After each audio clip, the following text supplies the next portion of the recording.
What's up, everybody? David here for Handsome Phantom, once again joined by my good friend Duncan. Hey everyone. And today we are having a look at a game called Children of Morta. This is a new roguelike dungeon crawler coming from Dead Mage, who's the developer, and 11-Bit Studios, who is the publisher. Sounds good. This is coming out on PC just in about a week, on September 3rd, and it will also be launching on consoles on October 15th. Sounds great. So Duncan, let me ask you a question.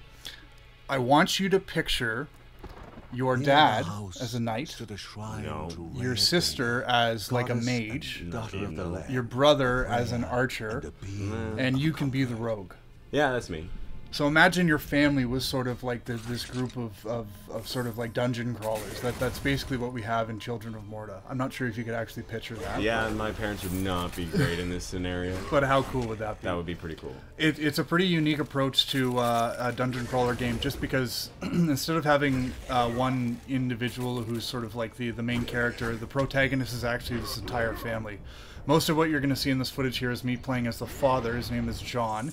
He's sort of like a balanced knight. He's got a sword and a shield. But as you progress through the game, you can unlock other members of the family, including like the daughter, who is an archer.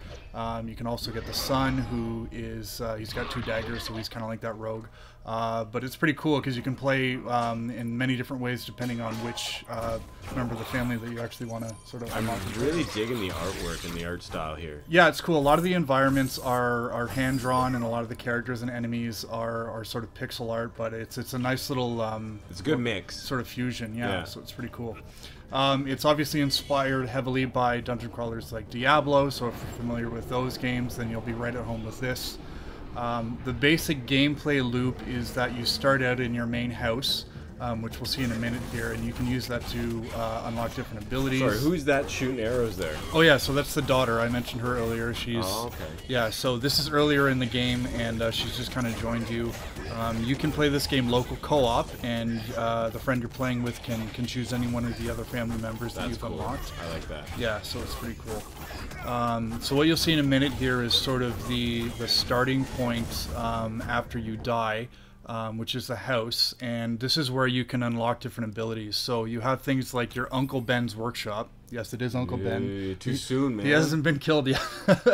And this is where you can use money that you find throughout dungeons to unlock different things like crit chance or armor, vitality, things like that. No, that's cool. I like that. Yeah.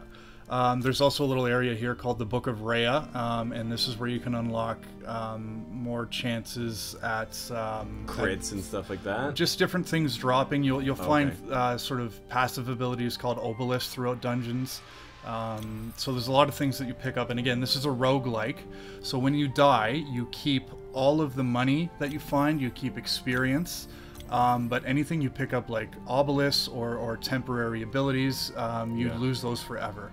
It's actually really impressive because all the levels and dungeons are procedurally generated. So when you go in, it's not just that the map layout is different and there's different enemies in different places, but you can actually come across completely different NPCs or different side quests. Yeah, different little events. So there was one dungeon I was playing in, and I came across my daughter, and she took me on this mini little side quest where I had to save these civilians.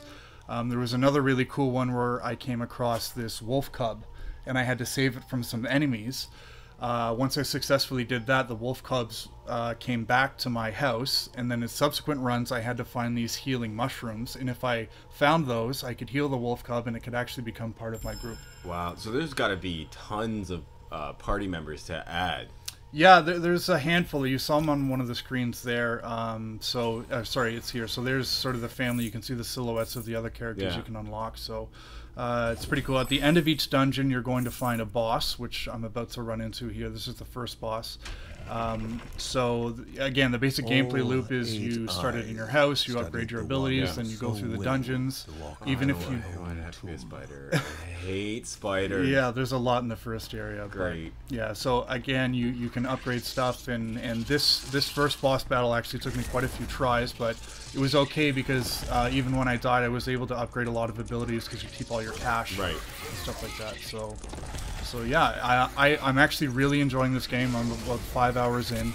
I'm going to have my written review up for this game just before the PC release, so keep an eye out for that. But yeah, this is Children of Morta.